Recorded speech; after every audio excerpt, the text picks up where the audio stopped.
Good morning, everyone, and welcome to the Cabinet Police and Fire on Thursday, 24th of November. First item on the agenda is apologies for absence. It looks as if we do have one chair from Councillor Bamforth. And it looks as if we don't have Councillor Devlin either for now. But okay, moving on to the second item, declarations of interest. None there. Great.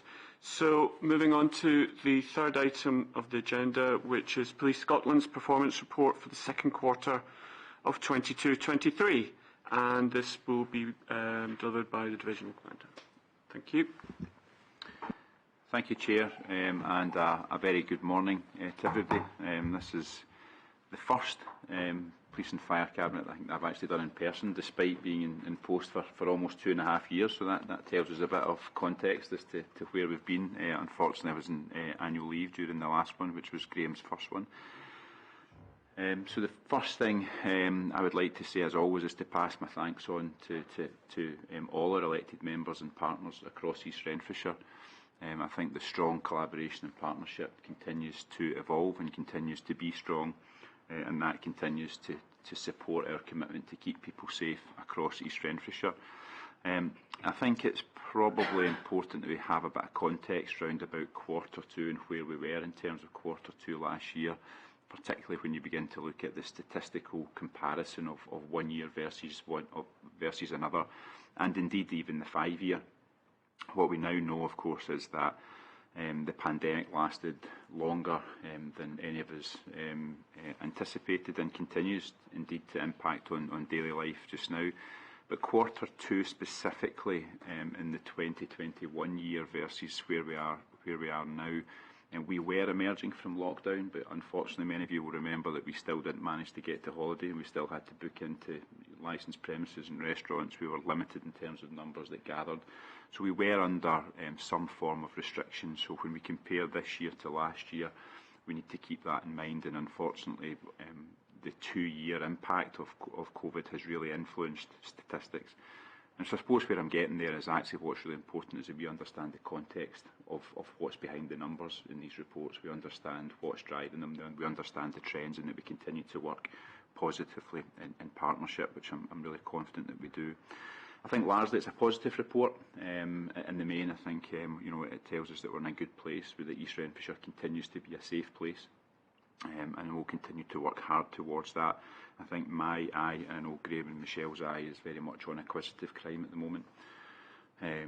The theft by shoplifting rise, whilst it seems extreme at 40%, is not unique to East Renfrewshire. That's something that we're seeing across Greater Glasgow, and actually it's really returning to pre-pandemic levels if you think about the way that shops were managed in terms of queuing systems, space availability, etc. So actually we're really just, whilst it looks like a big figure, it's a return to normality. But of course, with the cost of living crisis upon us, we're having a particular eye on acquisitive crime, and we are seeing a return to theft by shoplifting. We're seeing a return to theft from motor vehicles and other traditional acquisitive crime, whilst we continue to see that rise in the digital space in terms of fraud and economic crime. And that fits very much with our public health approach to policing. Poverty remains one of our strands, and I was delighted to see yourself and others at the partnership summit that we held not so long ago, and that will continue to be a focus for us. Looking forward, my eye is very much like all public sectors on budget settlements and the impact that that's going to have for next year. At the moment, the flat cash settlement could well mean a reduction in police resources and policing services right across Greater Glasgow, although we wait on the final settlement next month, and I think it will be important that we continue to work in partnership with other public sectors and third sector agencies to try and understand that impact, and to make sure that the push-pull effect is worked through, and actually opportunities to collaborate even more are examined. Final point for me would be around about local policing plans. So obviously we're continuing to report, or this report is aimed at reporting on the current local policing plan, which will come to an end at the end of March next year. Under Section 47 of the Police and Fire Reform Scotland Act, I'm legislated to continue to produce a local policing plan. And we have our local policing plan for the next 3 years in draft. and that's now available online. That opened earlier this month and runs through to February this year. So I would like to, I suppose, present that draft to you in terms of that consultation. It should have been sent out to you electronically. If not, we will make sure that that's there, and it will need to either come back through this Cabinet or to full council, depending on your own preference, to have to be signed off before April. But it's all open till February, 12th of February. The consultation closes, so I would invite everybody to have a look at that plan, and please feel free to feedback on it. That's all I wanted to say in terms of the kind of more generic approach to Greater Glasgow Policing, and Graham will give us some more detail on the report specific, and then I'm happy to pick up questions with Graham thereafter, if that's all right with yourself, Chair. Okay, thank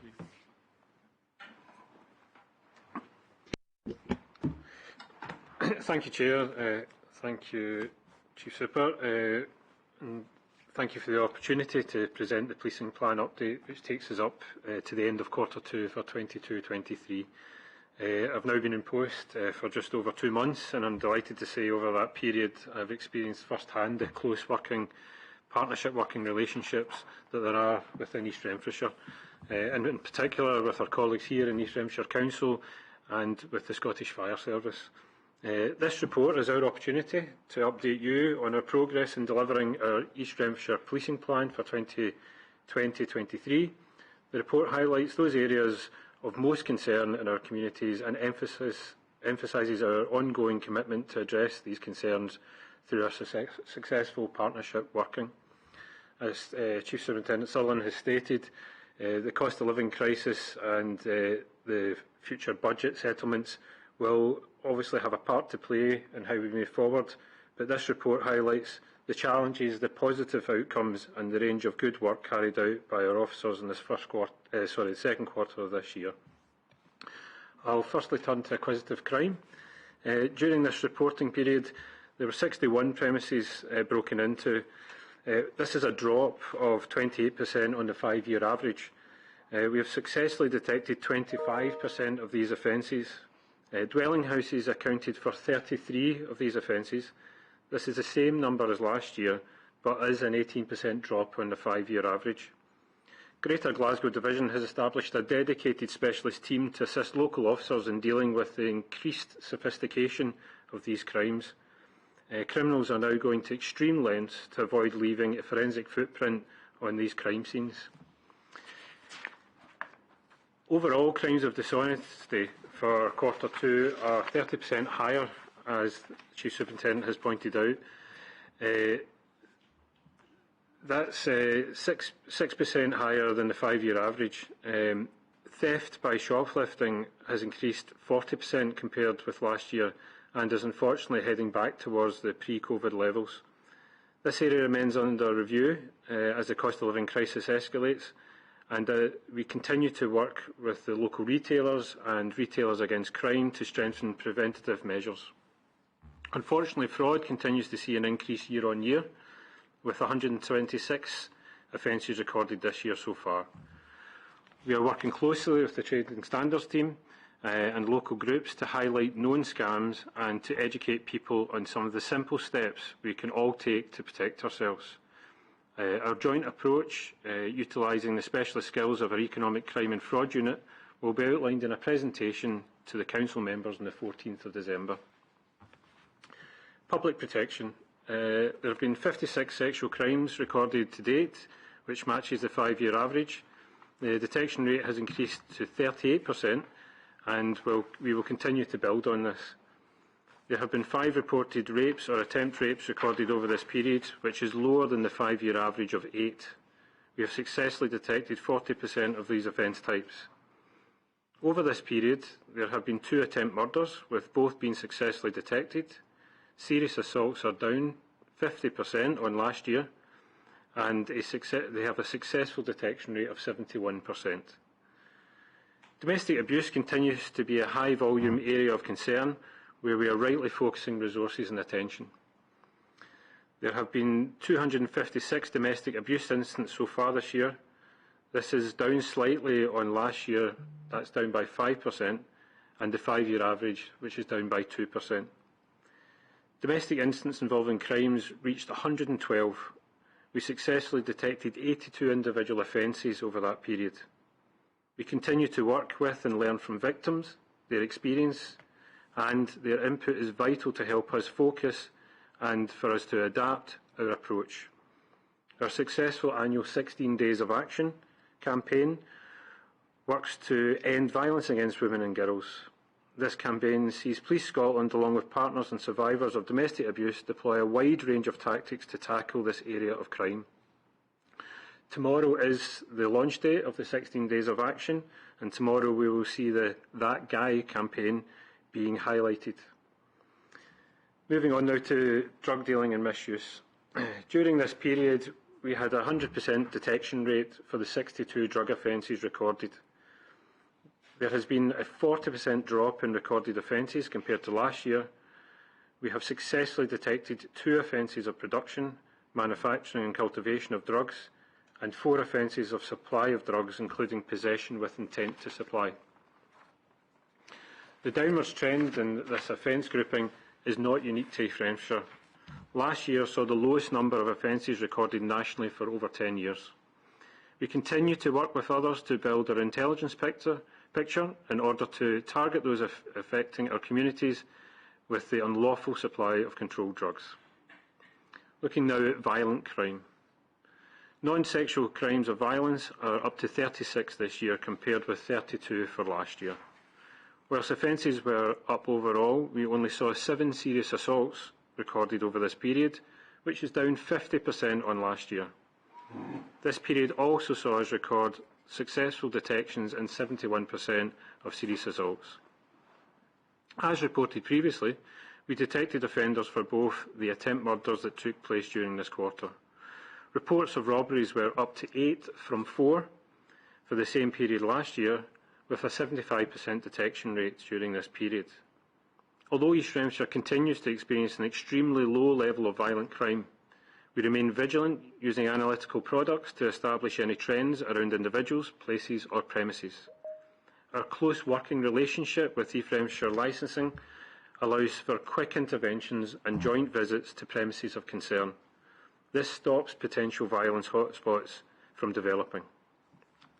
Moving now to looking at antisocial behaviour and disorder. Complaints regarding disorder are down 23% on last year and sit at 969. Whilst vandalism offences are down 15% on the 5-year average, they have increased by 31 on last year's reporting period of 149. Working closely with East Renfrewshire Warden Service, we target these offence types using the network of CCTV cameras. Up to and including quarter 2, there were 27 offences recorded that involved weapons of bladed weapons. This is a drop of 39% on the 5-year average, with a successful detection rate of 59%.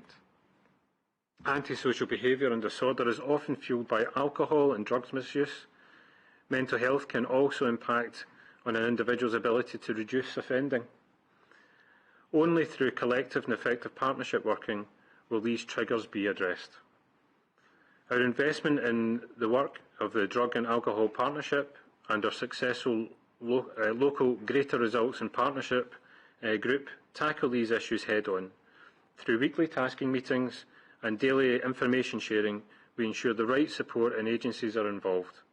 This public health approach to policing is at the core of our methodology and will hopefully lead to a reduction of complaints received across all of our agencies.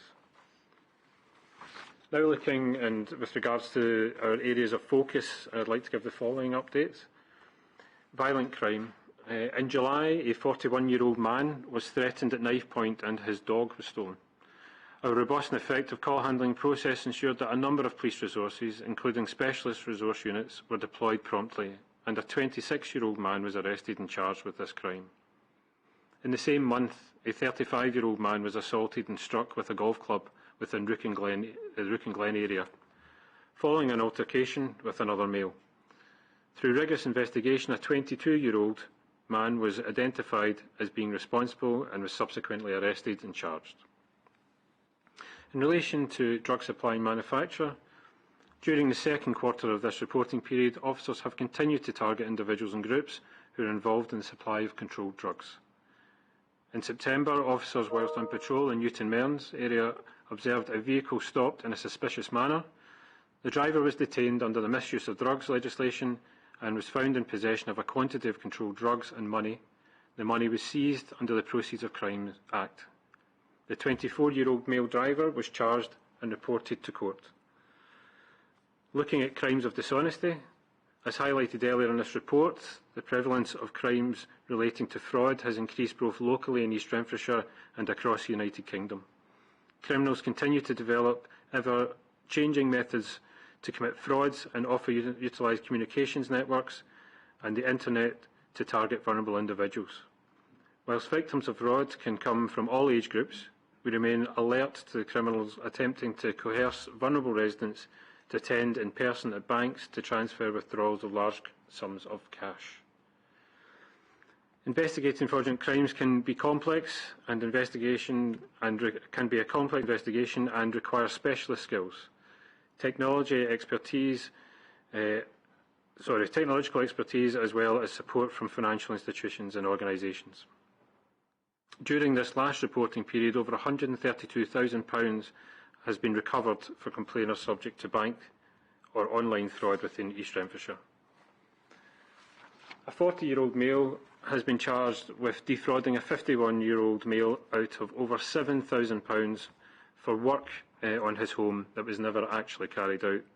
This type of crime can have a devastating effect on the victim and their families, and we will continue to work tirelessly to target those responsible.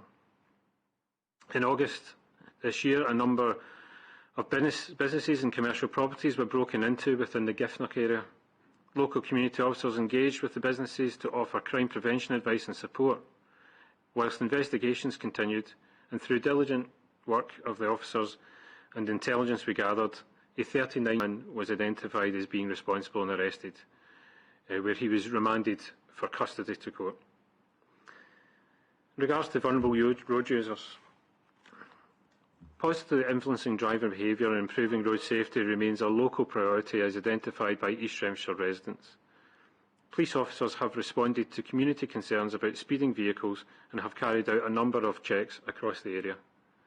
This has resulted in 23 drivers being detected in relation to speeding offences, 27 drivers detected using mobile phones whilst driving, which is an increase of 69%. Unfortunately, our officers are still encountering individuals who drive their vehicles under the influence of alcohol and drugs. An 18-year-old male was arrested after police officers observed him driving his motor vehicle dangerously and at speed within the Clarkston area. The driver failed to stop for officers, and specialist resources, including the Force helicopter, were deployed to ensure the male was stopped and presented no further risk to the public or police. The male was charged with a total of 6 offences, including dangerous driving, failing a roadside breath test and driving whilst disqualified. The proactive engagement, along with the swift arrest, ensured a dangerous driver was removed from inflicting any further harm in our community. In August, a 55-year-old male was driving his vehicle in Barrhead area when he failed to comply with a red traffic signal. Officers stopped the vehicle and subsequently arrested the driver for failing a drugs test. The male was arrested and charged with various road traffic offences as well as possession of a controlled drug. In relation to domestic abuse, adult protection and child protection, tackling domestic violence and ensuring survivors have the confidence to come forward remains a local and national priority. Our officers work collaboratively with statutory and third sector partners to improve outcomes for those experiencing violence and abuse, tackling those predators who harm our communities. In Q2, 13 perpetrators have been identified, arrested and charged in relation to breaking of bail conditions, which has been set by the Scottish courts. We actively ensure bail conditions are adhered to in order to protect survivors, their families and the community. In July, a 40-year-old female reported to the police that she had been assaulted and was fearful of her partner. Her injuries were minor, however, she was living with an abusive, coercive and controlling environment. Officers were able to provide the necessary support to her and her family, utilising all available resources open to them. Diligent and robust investigations resulted in a 44-year-old male being arrested, charged and held custody for court. Aftercare to the survivor was given through established relationships with partners to ensure her safety and well-being. Now looking at young people. Our campus officers continue to engage and build on the excellent relationship they have with the school communities, ranging from pupils to parents and beyond. The officers' continued success with their bespoke East Renfrewshire Youth Summer Project has developed and encouraged other organisations to take part. Early planning is underway to ensure that we repeat the success of this next year. This quarter saw our campus team bring Smashed Live to 4 high schools within East Renfrewshire.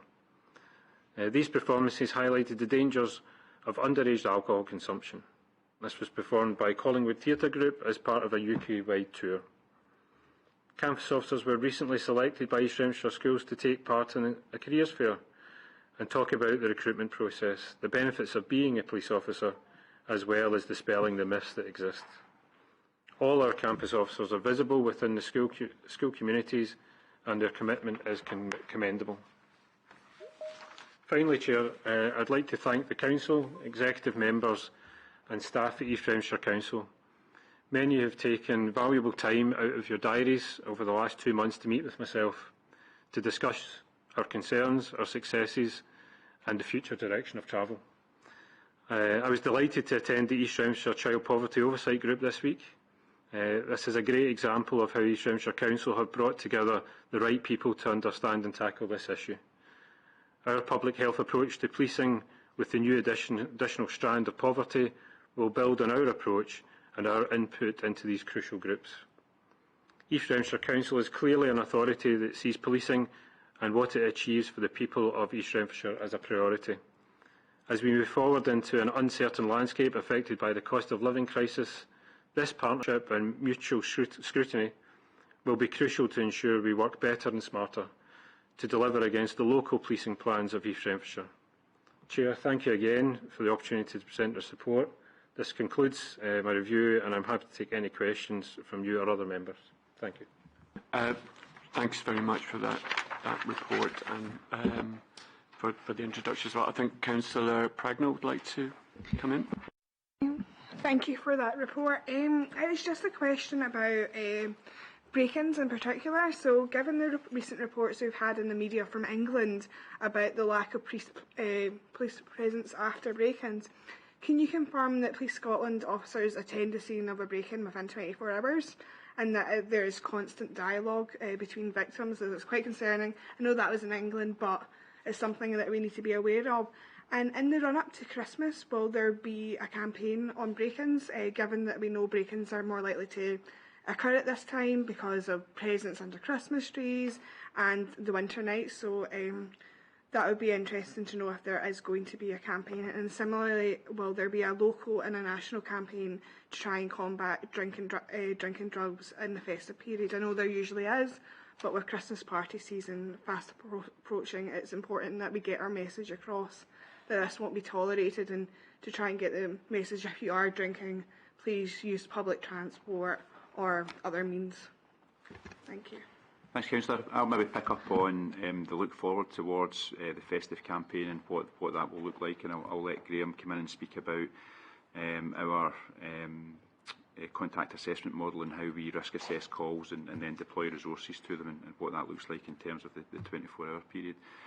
Looking forward, we routinely have our safer campaign as we move forwards towards the festive period, and we normally actually have that through different themes. So 1 week we'll maybe be looking at road policing, drink driving.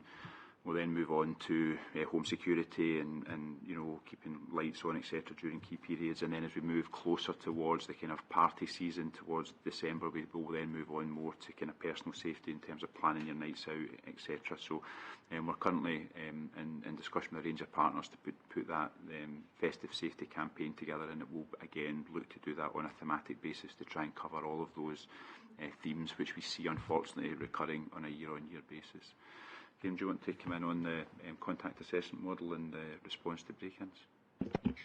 Yes, thank you, Councillor. So Police Scotland operate a Thrive model, so that works around the basis of threat, risk and harm and the proportionate response to that. I would say with housebreakings, I talked earlier about the sophistication of some of the housebreakings that are taking place, and the forensic capture is really crucial to that. You'll find that probably all housebreakings will get an immediate response. I can't guarantee every single one will get an immediate response, but where there's a threat there, we will respond immediately, and if not, it'll be very soon thereafter. In terms of aftercare, in terms of folk who have unfortunately been subject to this offence, we have a community safety index, and that allows us to work with one of the centralised departments within Greater Glasgow and our own community safety teams to provide that wraparound care to individuals after the event. And I think Mr Sutherland has covered the campaign aspect of it. Was there anything else I could answer in relation to that? No, thank you for... Members of the public will be reassured that we know these issues always occur at the festive period as well, and that work is ongoing. So thank you. Councillor Anderson. Thank you. Councillor O'Donnell. I have a small list, unfortunately, but something in particular with community councils, and one in particular that I attend with, and apparently a Monday is an issue for attendance for officers, and they've asked me to raise it. And is there a particular logistical or operational reason? They do get a report, but I think with the community councils, the presence is a key thing, really, for an officer to be there. But we can discuss away from here if you like, or if you could give me some feedback or information on, if there is a particular reason for that. And another thing, this is a great report and it's very comprehensive, but it's also been raised about calls to 101 and awareness of, the numbers, and particularly, in relation, is there a peak, in one area? Because something else in community councils that was touched upon was they'll see a police presence. For example, I think it was in the Broome area, there was like 3 police cars, a police dog, officers clearly carrying out some sort of search, and then there was no report. Now, it may well be that you were doing exactly what you're meant to do when something's reported, but then discovered, that it was either a hoax or, there was no crime or a reason for alarm for it. But I think the residents see that, and, they then are worried, and then they don't know, and then it's not reported, so they wonder what went on and why, so it ties in, possibly it was a 101 report, maybe, or, and further to 101 reports, in particularly Ayr Road and cycle lanes. And I know this is it's a contentious area because residents want one solution and cyclists want another. The times that cyclists are reporting like cars that are parked and have been advised by roads is definitely an offence that the police, would look at. If a car is parked in a cycle lane, I believe that's the case, well, according to the council officers. And that's what a cyclist should do, but have cyclists that report to me that they're not aware of anyone or anything, actually happening. If there was do you have any figures or knowledge of, people who are actually given, I'm not sure exactly what offence it is or penalty they'd be given. Yeah, I think that's all for me just now. I think that's enough. Thanks, Councillor. I can possibly pick up on the first two and then let Graham pick up on the local element round about the Ayr Road and the cycle lane. So I suppose the first thing I would like to is I continue to give my commitment to our support to community councils in whichever way actually suits that council and suits the policing needs. A lot of them are very good at letting the police come in first on the agenda and then get out on patrol. But similarly, I'm quite happy for the officers to stay and hear what the community issues are, to interact and make sure that we're part of that community, and that commitment exists across Greater Glasgow. The Monday, quite to be fully honest, is the issue is that we have rejigged our community policing model to give us extra cover over the weekend, and Monday is the day when our community police officers in the main are rest day. So it's a quite simple case of misalignment. So I'm quite happy for Graham to take that off table and look at whether we can do a readjustment of officer shifts through volunteers or whatever to try and cover that community council above the report.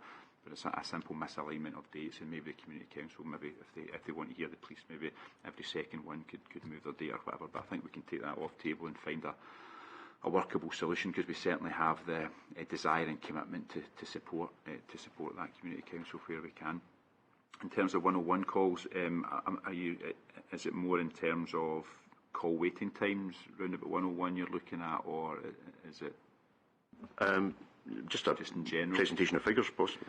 We can bring that back to the next report in terms of volume and call waiting times. Obviously, our 101 service has been under quite a lot of scrutiny over the last period of time round about call waiting times.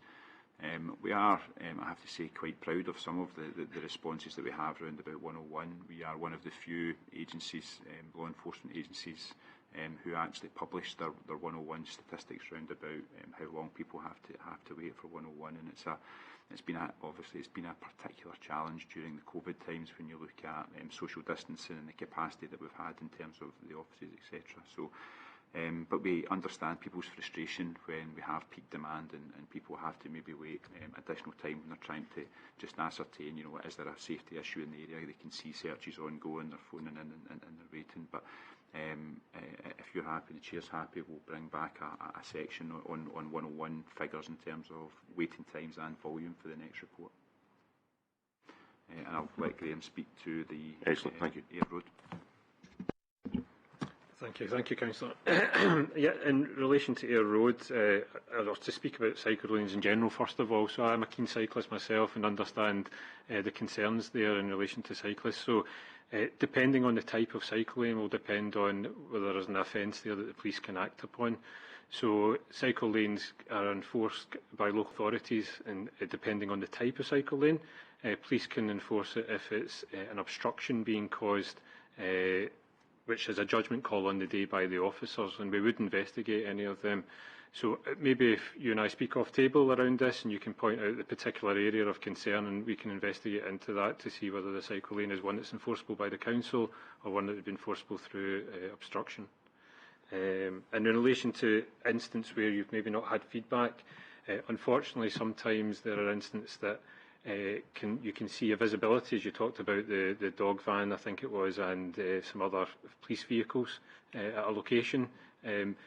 Unfortunately, sometimes these events are the start of an event, which can then lead into a protracted inquiry that could take several months. We wouldn't be able to disclose any information around that until that had come to its conclusion. So it's just unfortunate in some circumstances we're bound by that. But again, if you get any particular concerns, please feel free. I've reached out to all the councillors with my email address and phone number. Please feel free to contact me, and we'll see what we can do. I hope that helps. Okay, thank you. In relation to, Google Maps is an amazing thing, and it uncovers, actually, I just went and looked at the most recent, they update it on a regular basis, and I went down from the avenue to Eastwood Toll and saw 5 vehicles clearly up on the curb, completely blocking the cycle lane. So would that constitute offence, you think, in your opinion? Yes, there could possibly. Again, I would need to see the type of cycle lane. Unfortunately, it's something I'm not aware of what the cycle lane is there to constitute whether it would be best tackled through the council or through ourselves. But we will work in partnership with the council to ensure that the issue is addressed. Yeah, I think that's the problem, though, from the council. Sorry, your microphones.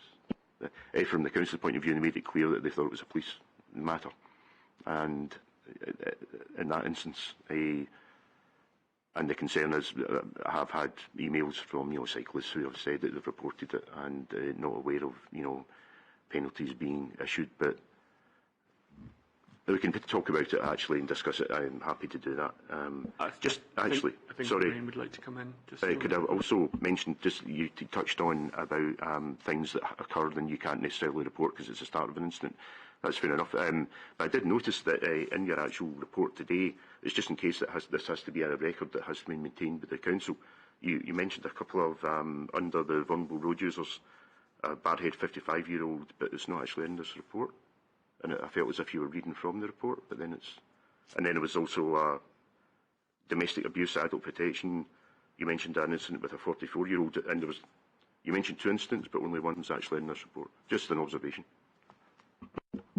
Yes, not a problem. So my understanding is the report to the council isn't a verbatim reading of the report we submit. So I try to bring additional information in to give wider context. Obviously, the report's restricted to 2 pages of information.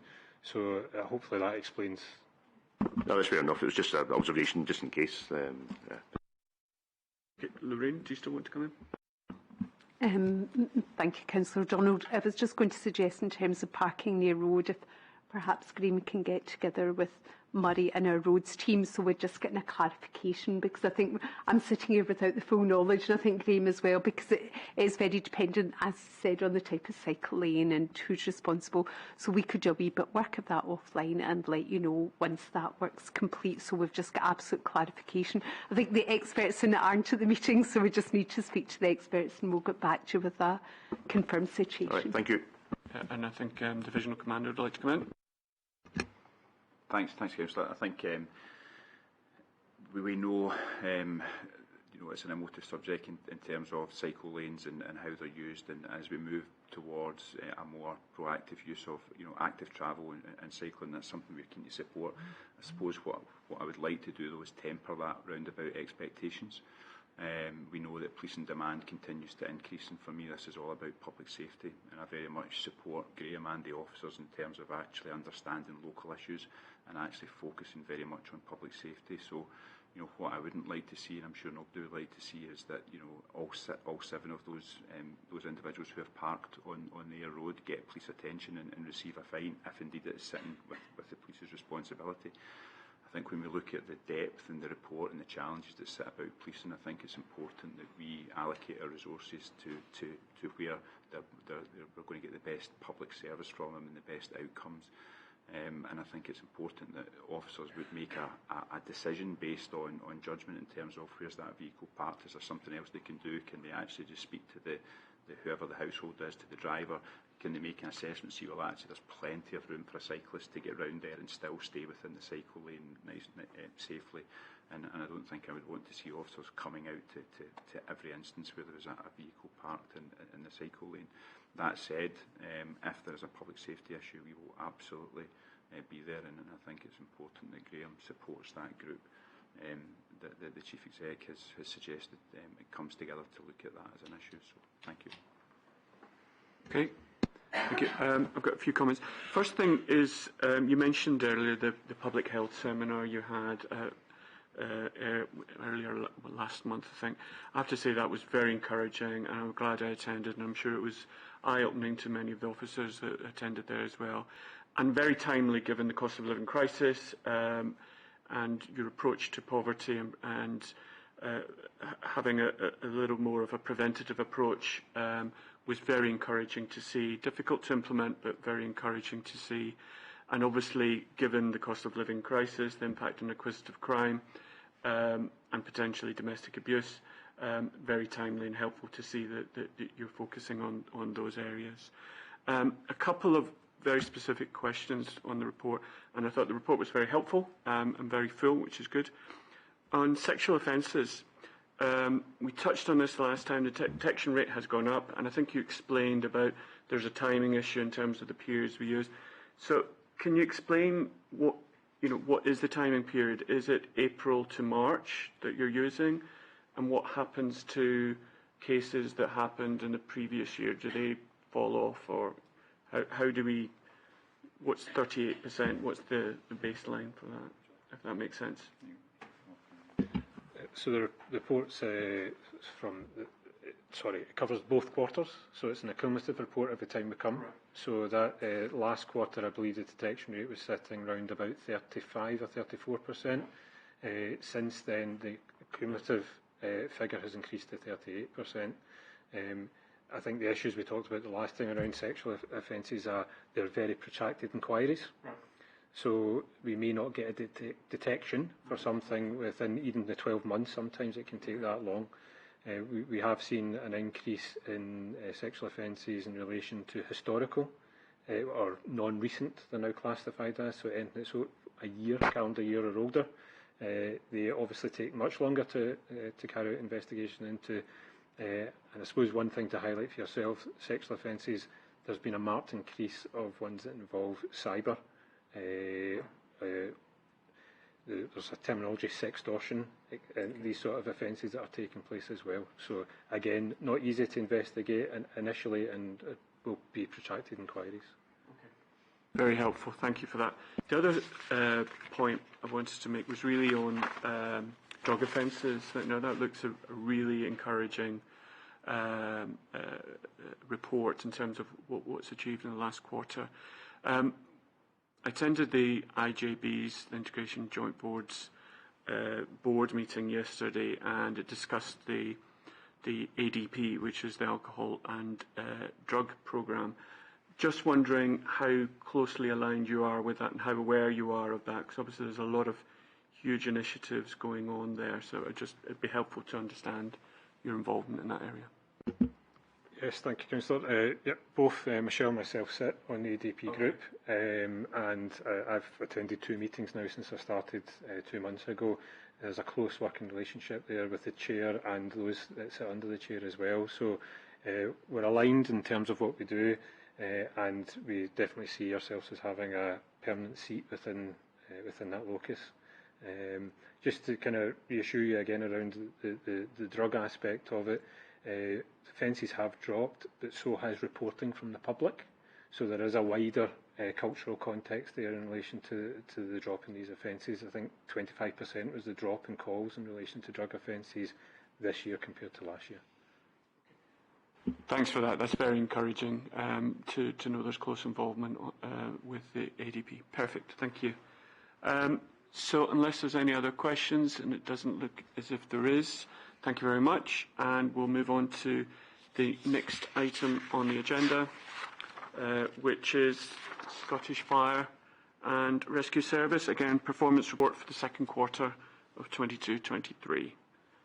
Thank you. Good morning, Cabinet. Group Commander Alan Coftree, we've managed to get Alan to take some time off, so you'll have myself today. My name is David McCarry, I'm the Area Commander for East Renfrewshire, Renfrewshire and Inverclyde, and also on the call we have Charlie Timon, who is the Station Commander for Clarkston and Barhead Community Fire Station, so I'm delighted to have him along, and we're going to go through the performance report for Q2.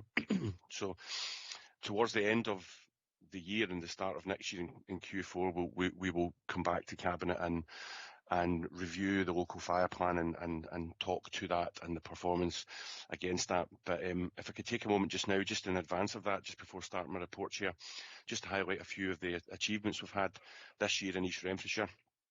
And again, as our police colleagues had said, that's set against the backdrop of recovery from COVID and getting back to business as usual, as we would call it. But we've done a lot of work around keeping our personnel safe during the pandemic and coming out of that, and training, etc., and also our property and fleet portfolio, just to ensure we had maximum resilience to meet the needs of the communities. So a few of the headings, first of all, around water safety. Our teams delivered water safety awareness training to 7,500 pupils across East Renfrewshire, so really good to see them back on a normal footing, not on the digital platform. I think they work best face to face, and we've had some really good feedback from our police colleagues about that input. All open water bodies have been identified in East Renfrewshire. We've carried out familiarisation visits, and we have produced instant response plans for each of them. A water safety group has been set up with all partners, including representatives from Scottish Water, the local authority, Police Scotland and others. So We've got them as and when we're required to apply action plans to assist areas of activity where we receive intelligence, or that we've got high volumes of youth gathering during periods of good weather. So really positive in that regard. So that proactive partnership approach resulted, thankfully, in us having no water-related incidents of note to date this year.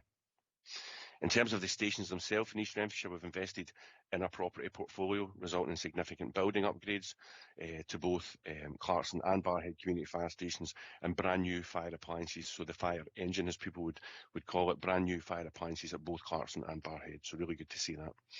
We've upgraded the IT facilities across both stations and enhanced our digital communication and support strategy. So this in turn is reducing our travelling time to meetings, but also looking at our carbon reduction strategy and our commitment to being net zero. Partners in the local authority will know that we've co-located the Scottish Ambulance Service, a response ambulance running out of Clarkson Fire Station, and also combined that with a training facility within Clarkson Community Fire Station. It's been highly successful so far, providing a more resilient response model across East Renfrewshire. So really positive to see them working out there. That's what we would like to do in the future, is to utilise these community buildings and where we can co-locate other services with us.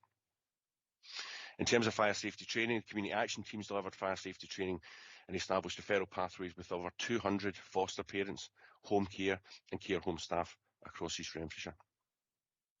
In terms of home fire safety visits and community safety engagement activities, our operational crews and community action team have carried out over 750 home fire safety visits, enabling us to identify the most vulnerable within our communities and ensuring they have suitable detection within their homes, and that will continue.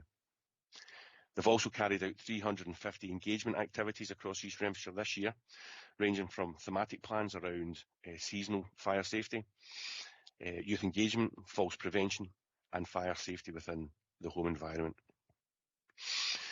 We've reviewed all our AP1 files, so that's adults at risk of harm, and applied a new internal electronic system to manage them more effectively, ensuring the most vulnerable within our communities are receiving the necessary support from SFR and our partners. And we've set up a 360-degree feedback system which will allow us to better share information and support our current and future needs.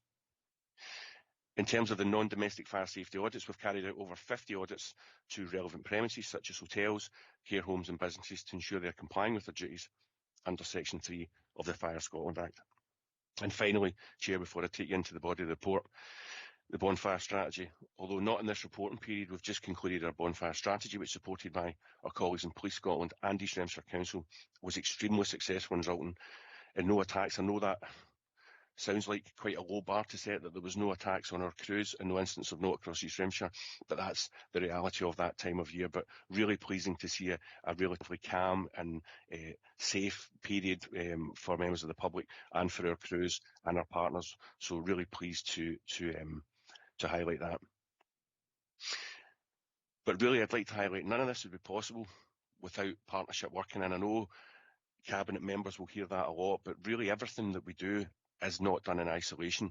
It might just be a phone call, it might just be a piece of work between two individuals, but that partnership approach is really important in absolutely everything we do, with youth engagement, with bonfires, with our prevention activity. It has to work in partnership, and we're really pleased about how things work in East Renfrewshire, so it's a really positive picture. So just to take you through the report, I'll firstly tell you over the course of this period, community activities by our community action team were 18, community activities by operational crews were 64, and that can be any interaction, fire safety talks, visits to the station, visits to schools, and we're getting out now, obviously, that we're able to do that face-to-face. 282 home fire safety visits carried out over this period, and of that 282, 116 were high risk.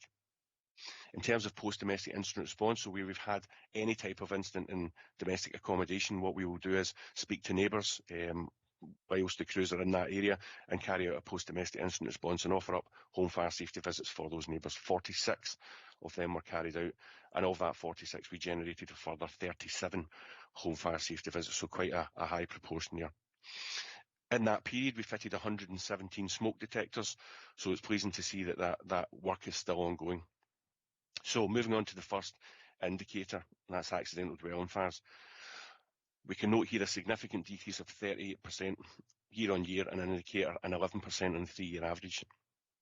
Cooking again is the main contributor, accounting for 60% of the activity. However, it's positive to note that detection was present in 92% of the premises, and the detection actuated in 83% of them, thus giving early warning. And that's really important that we're seeing that high level of detection within premises. So we're given that early warning, and then you will see in the next page how that has an impact on the casualty statistics. So it does reaffirm public awareness in relation to the importance of the installation and maintenance of fire detection within the home, and something that we will always promote. To support the reduction in these accidental dwelling fires, the Community Action Team continue to actively engage with our partners to prioritise high-risk home fire safety visits, both through our website and our referral pathways, and that's really important. Home fire safety visits and that provision of that really needs to be targeted at those most at need. So, as I highlighted at the start of the report, post-domestic incident response in areas where there has been more than one accidental dwelling fire, we also continue to deliver fire safety experiential training to home carers and care home staff to assist in identifying individuals at risk within their homes. As through our research and statistics, we know that early identification and intervention is driving this type of incident down. Moving on to accidental dwelling fire casualties, and as I highlighted with that high level of detection, it's positive to report there's been no accidental dwelling fire casualties in this reporting period, which is the same as last year, and we also have a reduction of 100% in the 3-year average. During this reporting period, our operational crews carried out 282 home fire safety visits, of which 116 were high risk. So it confirms that we're continuing to gain access to the most vulnerable within our communities. It's also positive to note that a post-domestic incident response continues to be an extremely effective process by which to gain access to them by crews, engaging with the occupant of the property involved in the incident, as well as the surrounding premises to ensure they have working smoke detection and conduct a home fire safety check. Once again, our crews in East Renfrewshire have the highest attainment rate of this type of engagement in the whole of Scotland, and something we're very proud of. It's good to see that the residents within East Renfrewshire are very receptive to our crews coming in and giving them that advice, and I hope that continues. Moving on to unintentional harm, it's pleasing to note that we've had a 36% decrease on the year-on-year indicator for this reporting period and a 13% decrease on the 3-year average. During the reporting period, our crews attended 3 road traffic collisions, 2 involving cars and 1 involving a motorcycle. This included a total of 8 casualties who all received medical treatment for minor injuries only. Our Community Action Team and operational crews carried out a total of 82 multi-agency engagements across East Renfrewshire during this period, and they will continue to focus on road safety campaigns, including promoting Road Safety Scotland, as well as engaging with local schools to deliver our Young Driver initiative. During this period, SFRS also assisted partner agents by effecting entry into 17 properties. While we have 1 water-related incident recorded during this period, I want to highlight this was not a water rescue. This was to assist an individual who had fallen down an embankment near water, sustaining minor injuries. As such, it's again pleasing to note that during this period, which included significant spells of warm, dry weather, we had no water-related incidents or casualties. This again proves the worth, as I highlighted before, of that East Renfrewshire Water Safety Group and the benefit of our commitment to youth engagement, through which we have now engaged, as I said earlier in the report, over 7,500 primary and secondary school pupils. Chair, moving on to deliberate fire setting, again pleasing to report a significant reduction of 24% in deliberate fire setting, with the year-on-year indicator with a slight increase of 8% on the 3-year average. The vast majority were secondary fires within grassland and refuse occurring during the school holidays. It's pleasing to note that our targeted demand reduction strategies having a positive impact in reducing activity within this indicator. Our Community Action Team and operational crews continue to deliver our youth engagement programme, which is really, really important to our schools and to our protection team, and also continue to carry out audits to that non-domestic side of the business and provide advice and support to relevant premises, as outlined in the Fire Scotland Act, and local businesses to reduce the risk of deliberate fire setting. We continue to work closely with our internal and external stakeholders, including Police Scotland and East Renfrewshire Council, to reduce the potential for this type of activity. In terms of non-domestic fire safety, there has been an increase in non-domestic fires within the year-on-year indicator and the 3-year average. However, it is important to note that this is against historically low figures. Of the 5 incidents we had during this reporting period, 2 were accidental, caused by electrical faults, one within an electrical cupboard of a baker's shop, where a worker received localised burns to the arm and attended hospital as a precaution, and the other was within a detached domestic garage.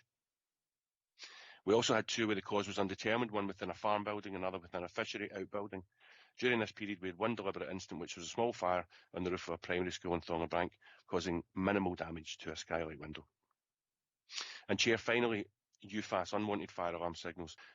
Slightly disappointing here to report an increase in unwanted fire alarm signals within both indicators, with the majority again being within educational facilities and the primary cause being accidental, system faults or contaminants. This again highlights that the majority are avoidable and are being caused either by human error, lack of maintenance or deliberate action. Human behaviour continues to drive this type of incident. Whilst we continue with our direct engagement through crews attending incidents and apply our phased reduction of appliances through our UFAS strategy, the main contributors continue to be humans failing to follow procedure when testing alarms, deliberate activation of alarms, or poor maintenance causing detector heads to become contaminated. The reduction of UFAS continues to be a key priority within East Renfrewshire and actually across the service in Scotland. And our UFAS champions placed within each of our stations engage with duty holders, so those people that are responsible for those non-domestic buildings at every instant, and advise and support them. They'll also monitor this activity daily and highlight areas of concern to a prevention team and allow them to engage at the earliest opportunity to investigate the most appropriate solution, whether it be mechanical, staff training, replacement of equipment, or where deliberate. Identify the cause and pursue through the appropriate channels. Chair, that concludes the report. Thank you again. I know Charlie and I, with diary commitments, have dialed in today. Our intention at future meetings is to be in person, but I'm happy to take any questions you or other members of Cabinet have. Thanks for Eric Amanda. That was a very thorough report, and thanks for that introduction, for giving some context on the year-on-year performance as well. So I'll open this up to any questions from councillors. Councillor Anderson. Thank you, Councillor O'Donnell, and thank you very much for the report. Very encouraging to hear. I think, if I interpret correctly, like the communication with the schools, with the children, to educate them on the dangers, particularly with water, and hopefully that is a message. Well, I believe the evidence shows that the message is getting through. Very grateful for you to do that, and very, very glad to hear that Bonfire Night went without any, because I believe that elsewhere there were major incidents where your officers were, targeted, and very glad to hear it doesn't happen here. I wish it was the same across Scotland. That also extends to the police as well, in relation to going about your duties, and I'm categorically 100% support on, preventing that and stopping that happening. And obviously the partnerships, really great to hear about what the work that's going on in conjunction with all appropriate ourselves, the council, and the police as well. But I'd be a bit concerned to hear about potentially the UFAS, and yeah, I think everyone maybe would have picked up on that, and the potential and concerned about the poor maintenance of the devices, and I'm not sure exactly. You pointed it out, but in terms of the council, I think that's something that should concern us.